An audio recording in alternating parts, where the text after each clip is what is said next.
Are you ready to change your habits, sculpt your destiny, and light up your path to greatness? Welcome to the epicenter of transformation. This is Mick Unplugged. We'll help you identify your because, so you can create a routine that's not just productive, but powerful. You'll embrace the art of evolution, adapt strategies to stay ahead of the game, and take a step toward the extraordinary. So let's unleash your potential. Now, here's Mick. All right, everyone, welcome to another electrifying episode of Mick Unplugged. And today on the podcast, we are diving into the world of personal transformation and empowerment with two remarkable leaders in the field of coaching. From appearing on the Oprah Winfrey Show to founding the Soul of a Woman workshop series and co-authoring a book that I actually just started reading, Hope Ignited for Women by Women.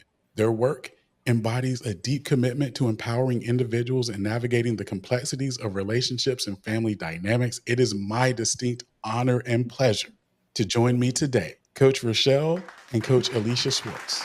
Welcome to the Mick Unplugged podcast. Wow, I love that. Thank you. We are so happy to be here. Thank you. So there's so much that I want to go to, and there's so much that I want my listeners to know. And when you hear an appearance on the Oprah Winfrey Show, that perks up ears, that perks up eyes, right? Yes, So yes. I would love to hear how being on the show impacted your career, and what were the things, like the moment you knew, I'm going to be on the Oprah Show. What did you feel personally about that? You know, it's so interesting.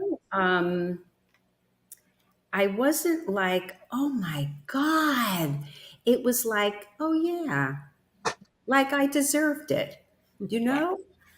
And so when I was told, and at those times we didn't have the technology that we have today.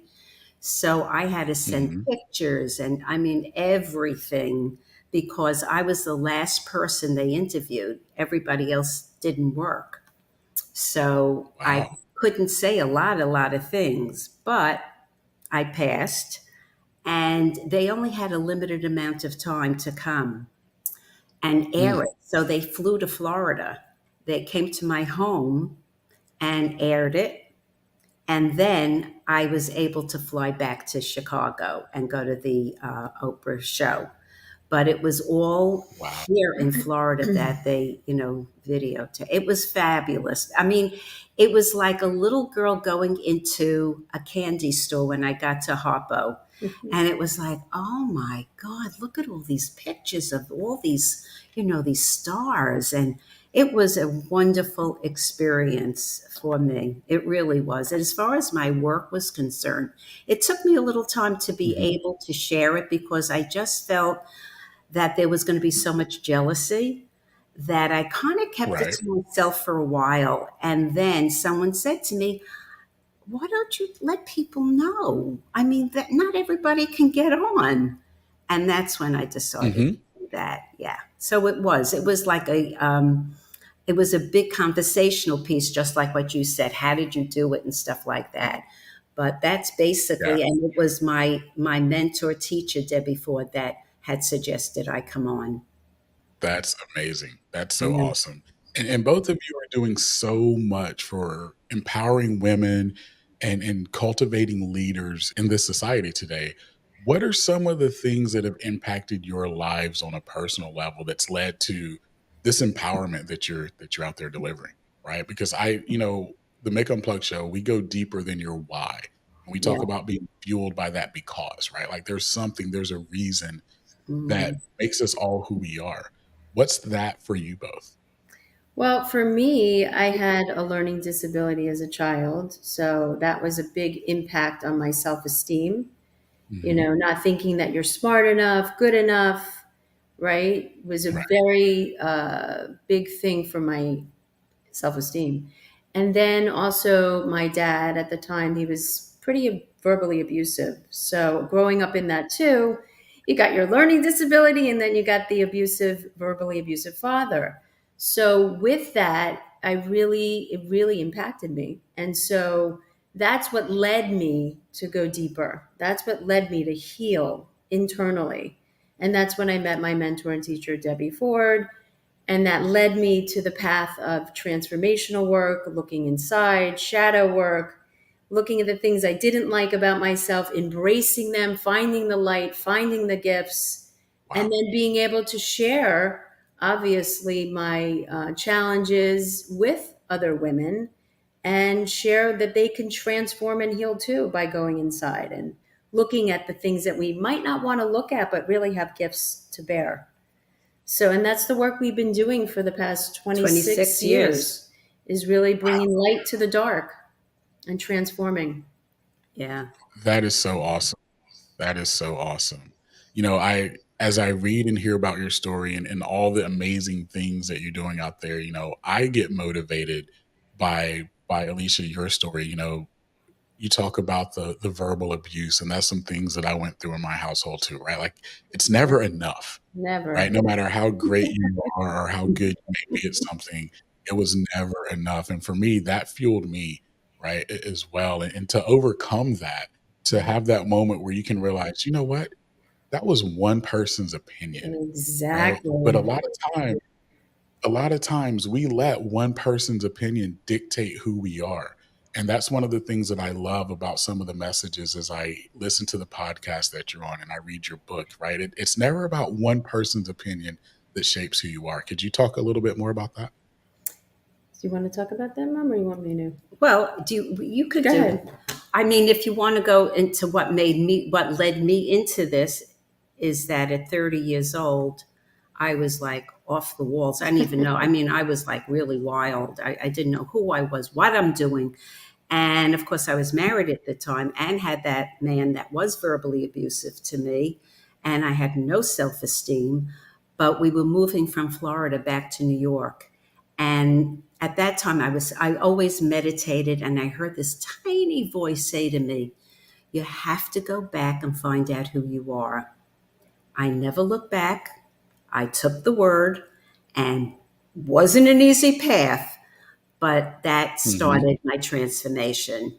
But also, I was told that I had learning disabilities, and at that time they had no programs. So I took it on as being stupid. And so walking through all of that, I was sexually abused, so I had a lot that I needed to work through. But man, I'm telling you, I'm so grateful that I took on all of this, because the transformation has been incredible through a divorce, through a verbal abuse, sexual abuse. And I can stand here very proudly and say to you, I really love me. And I had to learn to do that. That's it. So I'm not sure that answered your question. And I think, like, too, being a mother-daughter dynamic duo, and really what we provide people with is we know what it's like to walk through family issues. Like we said, from the verbal abuse to, the working through our own battles, and then looking at ourselves and then healing that. And then, it's funny because I laugh, because when you're in relationship with anybody, you're really in relationship with yourself. So you can't, when you're in this kind of work. So if I get mad at her, it's like, wait, where do I have to look at? Why am I triggered by her? It's me. You know what I mean? It's self-referral. It's not she's the one or he's the one. And that foundation of a relationship is huge, because it sets you up for the whole world around you, whether it's your working relationship, right? Absolutely. Your intimate relationships, you got to know that you are the one in a relationship. It's not the other only. It's you too.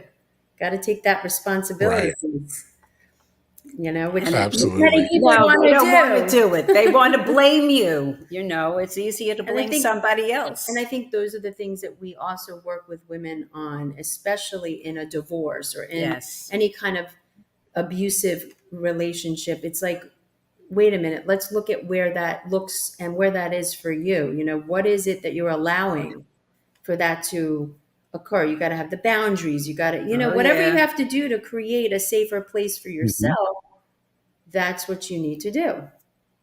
And boundaries is so important. It is so important. Right. You hit on one thing, actually hit on several things, but there's one thing I want to come back to that you talked about. And I know it's one of the things that you both are so passionate about. And one of the reasons I wanted you on this show today was you have something unique that someone like me can't talk about. One of the things that I know that you love, and one of the segments of your workshop is healing the mother-daughter relationship. Right? Talk about that, because I know there are a lot of people listening. Like there's some things that a man can't discuss or Yes. can't have conversations with the dog. Like we just don't reason the same way. We don't communicate the same way. Like I would love to hear your conversation and a little bit about what you do on healing the mother-daughter relationship, because I think that is so impactful, especially in this social digital world that we're in today. Like having that relationship is powerful. Yeah, well, I kind of mentioned a little bit, but I think the best kind of relationship, whether we're talking about now the mother daughter connection, is that whether you're the Mhm. mother or the daughter, each one has to do their own work. Each Right. one of, like, I had to do my own personal growth work, right? So, and she had to do her own personal growth work. And in great news, we were doing it together. So we were able to heal things through the work we were doing. Let's say, for instance, I remember a time she didn't pick me up from school, right?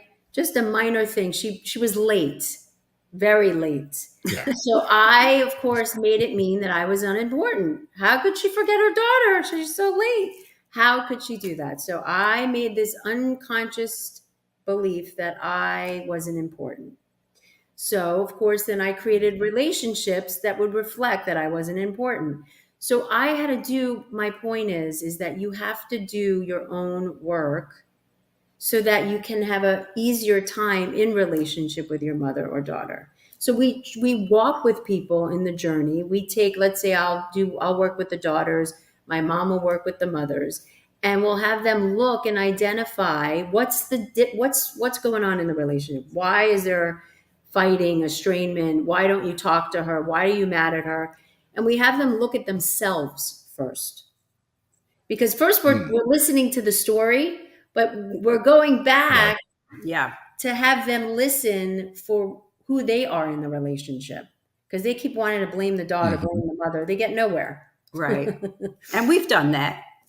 Doesn't work.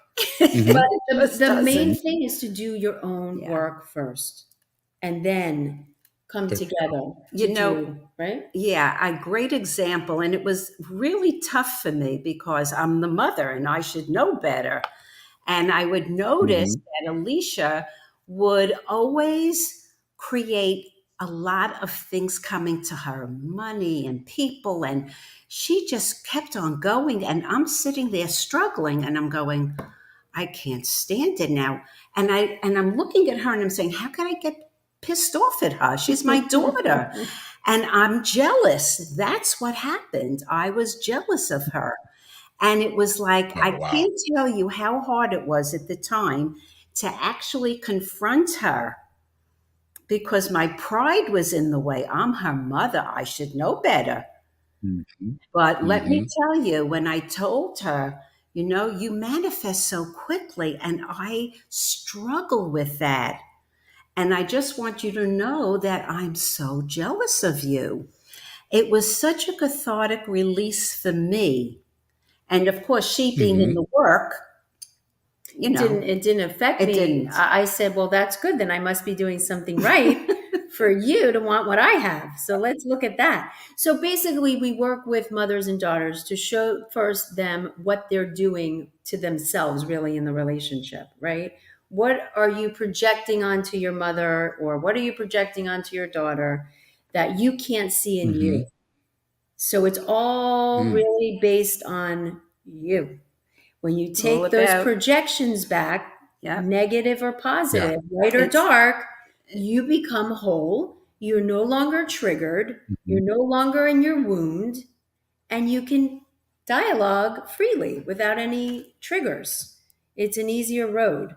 But the problem is, most people are projecting on the other person and don't want to look at themselves. yep, That's whether it's a mother daughter it doesn't relationship, matter. whether it's a husband wife, whether it's a friend, a lover, someone you work with. That's the base of the work in a Wow. That nutshell. was Yeah. deep. That That was deep. That was deep. Yeah. You've talked about so much in this short period of time and like navigating through divorce and family issues and, Alicia talking about toxic relationships. Those are all complex challenges that people go through, right? What are Mhm. some of the guiding principles that you offer to people embarking on those difficult journeys of life? I think, I think by showing them our story, a lot of people want to know where you're from, what you've accomplished, where have you come from, what have you done. So it makes it, we provide a very sacred and safe space where people just Mhm. bare their soul because we're not better than anybody else. We've just done the work. So I think the Right. first rule would be, are you willing to look at yourself? Because we have a lot of different programs that would help these people. And I think the one that Mhm. I love is Healing Your Heart, because you know what? Everybody wants to be loved, everybody wants to be important, they want to be heard. And so I think by us going ahead and showing them the what's available to them as they do their own work, and we guide them Mhm. and hold that space for them and take them through this. I mean, I can't tell you over 27 years how people, if you take a picture of them before and after, they lose like 10 years off their life. Yeah. People can't, and this is, I have to say this, I'm 78. I will be 79. And people say to me, No way. I don't believe it. And I'll go, do your own work because that's the life. You know what I'm saying? Mhm. Mhm. What else Mhm. do you have to add to Well, that? I think when you transform internally, you get so much more externally, right? I mean, as far Wow. as, yeah, I mean, because if you can't look at yourself, you're carrying all of that unprocessed, undigested um, emotion, right? So when you do Mhm. this kind of Mhm. work, you work through the undigested emotion, you become free. And then, of course, everything Wow. transforms from there, right? Your face looks lighter, you look lighter. You're no longer carrying all that weight. That's awesome. And I've heard you both say multiple times, it almost starts with you, right? Like you both said, you have to do the work, right? A Yes. lot of times we want to blame others or we want to shut down, but we have to take that moment to do the actual work. How do Yes. you get people to do that work, to take that first step, to have that internal reflection? Because it's really easy to make excuses. It's really easy to blame others or even to blame ourselves, right? If we're not blaming others, sometimes we blame us. How do Yeah. you get people to take that first step to put action behind what they're doing? Again, I think it's sharing with people where we have been and asking Mhm. them some powerful questions. What is it that they would want to get out of coaching? Are they willing to look at themselves? What's their issues? And I think that it makes them feel very comfortable because of who we're being. We happen to be funny and we know when it's serious, and people love Right. that. We have that kind of dynamic between the two of us. Yeah. Mhm. Um, Mhm. what else do you think that would help people? I think it's really sharing with them, looking at what it is that they want to take care of within themselves, like Mhm. what's keeping Mhm. them stuck. And all the programs we have are so powerful that it's like when they start, it's like, wow, I never saw that. It's like they're Right. waking up. They're basically waking up. So I think that also is something that I think we pride ourselves on because you know what? We're the real deal. What you see is what you get. Yeah. And I You think, know what I'm Love saying? it. It's like, this Absolutely. is it. yeah, like my dog right now is barking. So I'm just sitting here trying to manage that as you're talking, and I'm going, okay, can she just be quiet? Of course, when we have an interview that she decides to do that, right? So no matter what, Always. That's how always. Yep. I think that the most important thing in anything you do, whether it's any relationship, you have to be willing to look at yourself, or else you're like constant projection mode. We all are. Projection's a very Yes. big. I mean, that's a whole nother conversation, but it's one that is really important because when you take back your projection, you're free. You could be whole. You don't have to be half of a person. You're more of all of who you are. You can't be a half a person and think if I look at you and I go, wow, he's a powerful man, right? But I'm constantly telling you how powerful you are, and I'm not owning it in me. I'm just projecting it on you. You walk away and I'm like, wait, what about me? Right? So it's important to own all of who you are. And that's really the base of all our work and how it all stems into every relationship, whether that's mother-daughter, especially mother-daughter. And it always comes back to you. Always, always, always, always, always. There you go. There you go. I love it. So you mentioned a lot of the programs that you have. What are some of the programs? Like, what are some of the things that Coach Rochelle and Alisha do for the world? What do you provide? Well, we have a 6-week. We do. We have a 6-week program, and that kind of is for people that really haven't done a lot of work on themselves. So it just introduces them to a lot of what keeps them stuck. A goal and a vision. Some people don't even know what their goals are, what a vision is. It's pretty basic for people that have never done anything. This is a great way to start looking at yourself on a very subtle level. Yeah. And then, of course, we have deeper work. We have shadow work, which goes deeper and deeper and deeper. And we have healing your heart, right? Which is all about, this spiritual laws, which is, the law of choice, the law of responsibility, forgiveness, acceptance, all the fundamental things we need in any relationship to be successful. And that trickles into business, right? Yeah, it trickles into your business. Yeah, for sure. If you don't know how to accept, how can you run a company with 25 people, right? How can you don't take responsibility, how are your people going to take responsibility? You're a reflection of who you're around and who's in your company, right? So that's right. Any relationship. And then what the other is the blueprint. The blueprint, which is more about looking at self and going deeper into that process as well. So there's a lot to do. And a lot of times we integrate music because music starts to activate people. The emotions start coming. You know what I'm saying? There you go. So it's really for each thing we'll do, we will integrate music into the sessions. Yeah, it allows people to tap So into. who are some of your favorite music artists? Oh God. Oh, I love Lady Gaga. I love her. I love Billy Joel. I love Billy Joel. Barbara Streisand. Barbara, I love her. Barbara Streisand. I love Celine Dion too. Yes. I really do. I love her. I think she's amazing. Okay. What's his name?